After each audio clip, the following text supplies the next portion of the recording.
बिस्मिल्लाहिर्रहमानिर्रहीम। अस्सलामु अलैकुम। मैं हूँ फ़हीम अख्तर।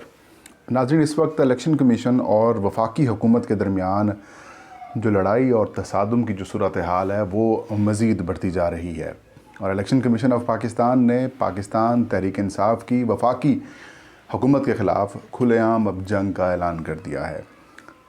इलेक्शन कमीशन और हुकूमत के माबैन जो तनाज़ा चल रहा है, इसके अंदर कुछ लोगों ने सीज़ फायर कराने की कोशिश की। हुकूमत की तरफ से खामोशी इख्तियार की गई, लेकिन इलेक्शन कमीशन ऑफ पाकिस्तान की जानिब से मुसलसल ऐसे इकदाम किए जा रहे हैं जिससे ये तासुर अब मज़ीद मजबूत होता जा रहा है कि अब इलेक्शन कमीशन ऑफ पाकिस्तान ऊपर हो चुका है और हुकूमत जो है वो अब दिफाई पोजीशन के ऊपर आ चुकी है। इलेक्शन कमीशन ऑफ पाकिस्तान का ताज़ा तरीन एक ऐसा इकदाम सामने आया है जिसके बाद उन्होंने हुकूमत के एक इंतहाई अहम वज़ीर को जो है वो टारगेट किया है और फवाद हुसैन चौधरी जो कि वज़ीर इत्तलात हैं, हुकूमत के मरकज़ी तर्जमान हैं और उनको तलब कर लिया है। इलेक्शन कमीशन ने नोटिस भी जारी कर दिया है। इससे पहले आज़म सवाती के ख़िलाफ़ भी कार्रवाई इनिशिएट की जा चुकी है। हम बताएंगे कि मामला क्यों बिगड़े, आगे क्या हो सकता है और फवाद चौधरी ख़ुद पेश होंगे या नहीं होंगे, और इलेक्शन कमीशन और हुकूमत के दरमियान ये जो जारी महाजराई है ये कितनी नुकसानदेह हो सकती है और किसके लिए नुकसानदेह हो सकती है और हुकूमत के पास क्या ऑप्शंस हैं इस सारे सूरत हाल के ऊपर। सबसे पहले ख़बर की तरफ आते हैं नाजरीन। इलेक्शन कमीशन ऑफ पाकिस्तान में तहरीक इंसाफ को लेकर काफ़ी ज़्यादा इस वक्त इश्यूज़ सामने आ रहे हैं।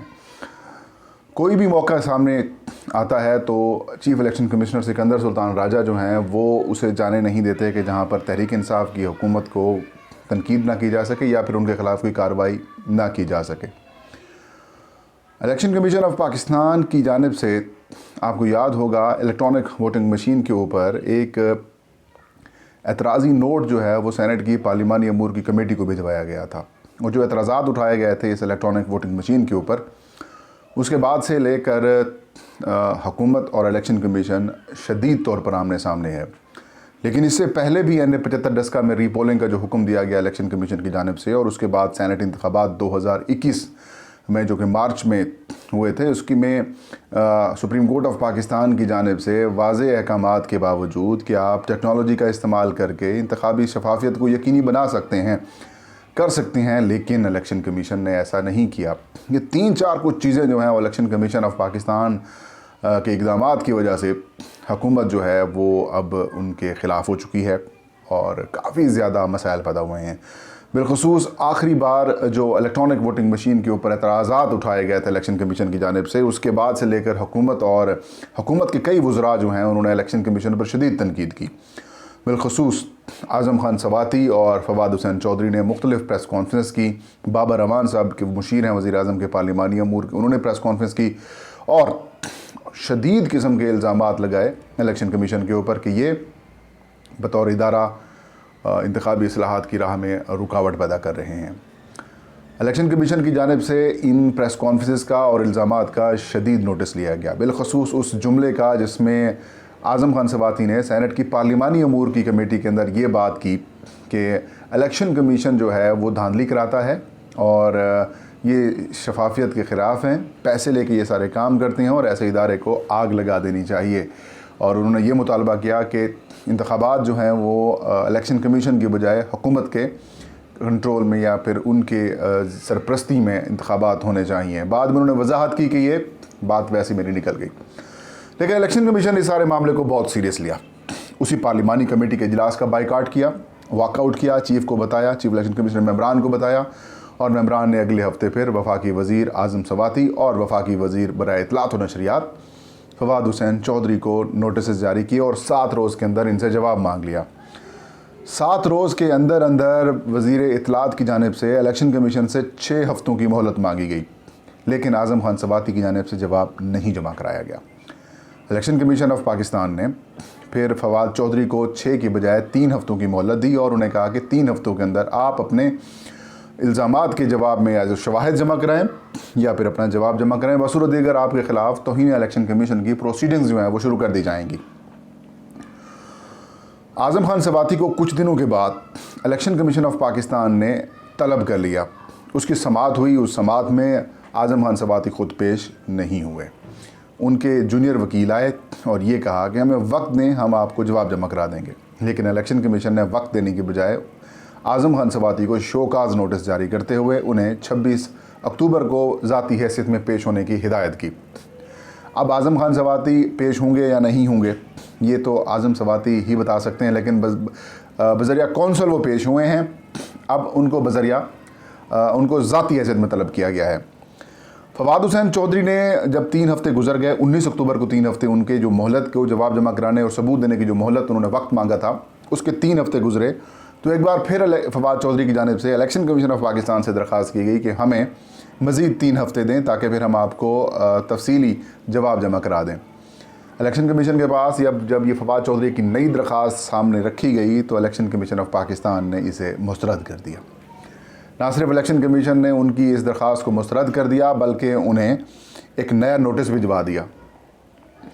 इलेक्शन कमीशन ऑफ पाकिस्तान के इस नोटिस में लिखा गया कि आप 27 अक्टूबर को बज़रिया वकील या फिर ज़ाती हैसियत में 10 बजे सुबह इलेक्शन कमीशन सेक्रेटेरिएट में पेश हूँ, जहाँ पर एक जो हियरिंग है वो आपके ख़िलाफ़ की जाएगी, और अगर आप पेश नहीं होते तो आपके ख़िलाफ़ कंटेम्प्ट ऑफ इलेक्शन कमीशन और कंटेम्प्ट ऑफ कोर्ट की प्रोसीडिंग्स जो हैं उनका आगाज़ कर दिया जाएगा। इलेक्शन कमीशन ने अपने नोटिस में लिखा कि आपको मुनासिब वक्त दिया गया था, आप उस मुनासिब वक्त में जवाब जमा कराने में नाकाम रहे हैं। अब आपने मज़ीद वक्त मांगा है जो कि हम नहीं दे सकते क्योंकि आपको पहले ही वक्त दिया जा चुका है।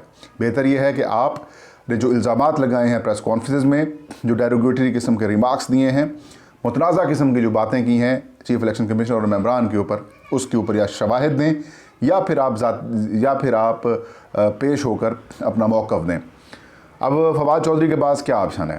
पहला ऑप्शन तो ये है कि उसको कॉन्टेस्ट करें, दूसरा ऑप्शन ये है कि उनसे माफ़ी मांगें, तीसरा ऑप्शन ये है कि उनकी इस कार्रवाई को हाई कोर्ट में या फिर किसी और अदालत में जाके चैलेंज कर दें। नहीं तो फिर कंटेम्प्ट ऑफ कोर्ट की प्रोसीडिंग्स अगर आगाज़ हो जाती हैं और अगर कोई वज़ीर नहीं आता तो फिर इलेक्शन कमीशन ऑफ पाकिस्तान के पास वारंट गिरफ़्तारी जारी करने के भी पावर्स मौजूद हैं। ना सिर्फ वारंट गिरफ़्तारी जारी करने की पावर्स मौजूद हैं बल्कि किसी को अगर वो सज़ा भी दे देते हैं, वो चाहे 5 मिनट की सज़ा क्यों ना हो, वो चाहे 1 दिन की सज़ा क्यों ना हो कंटेम्प्ट ऑफ कोर्ट की, तो वो शख्स जो है वो रुकनीत से यानी कि पार्लिमान की रुकनीत से नाअहल हो जाता है। आपको याद होगा इफ्तिखार मोहम्मद चौधरी जो कि चीफ जस्टिस ऑफ पाकिस्तान थे, उन्होंने उस वक्त के वज़ीर आज़म जनाब यूसुफ रज़ा गिलानी को अदालत में तौहीन अदालत केस में उनको नाअहल कर दिया था और वो प्राइम मिनिस्टर नहीं रहे थे। तो यूँ उनकी जो 5 साल की जो नाअहली थी वो सिर्फ 5 सेकंड्स की सज़ा की वजह से हो गई।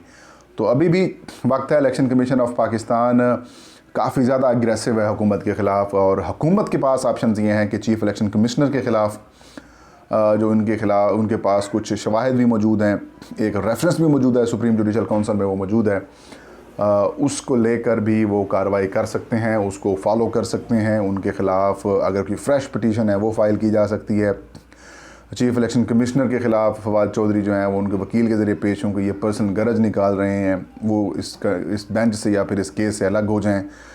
मतलब और भी बहुत सारे ऑप्शंस हैं अगर वो इस्तेमाल करना चाहें, लेकिन इस वक्त वो दुबई में है।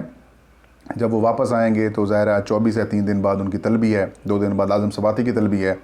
देखते हैं उनके वकील क्या आके जवाब देते हैं, उनसे क्या वक्त मांगते हैं, देखते हैं अब क्या सूरत हाल निकलती है। लेकिन एक बात तो तय है कि हुकूमत और इलेक्शन कमीशन के दरमियान जो तनाज़ा है और जो इख्तलाफात हैं और जो जारी महाजराई है वो बढ़ती जा रही है, कम होने का नाम नहीं ले रही। मेरी बात हुई थी एक दिन अटॉर्नी जनरल ऑफ पाकिस्तान जनाब खालिद जावेद ख़ान साहब से। उन्होंने मुझे बताया था कि प्राइम मिनिस्टर बड़े क्लियर हैं कि रियासत के किसी भी इदारे के साथ हम इंतज़ामिया जो है यानी कि हुकूमत जो है वो कोई तनाज़ा नहीं चाहती।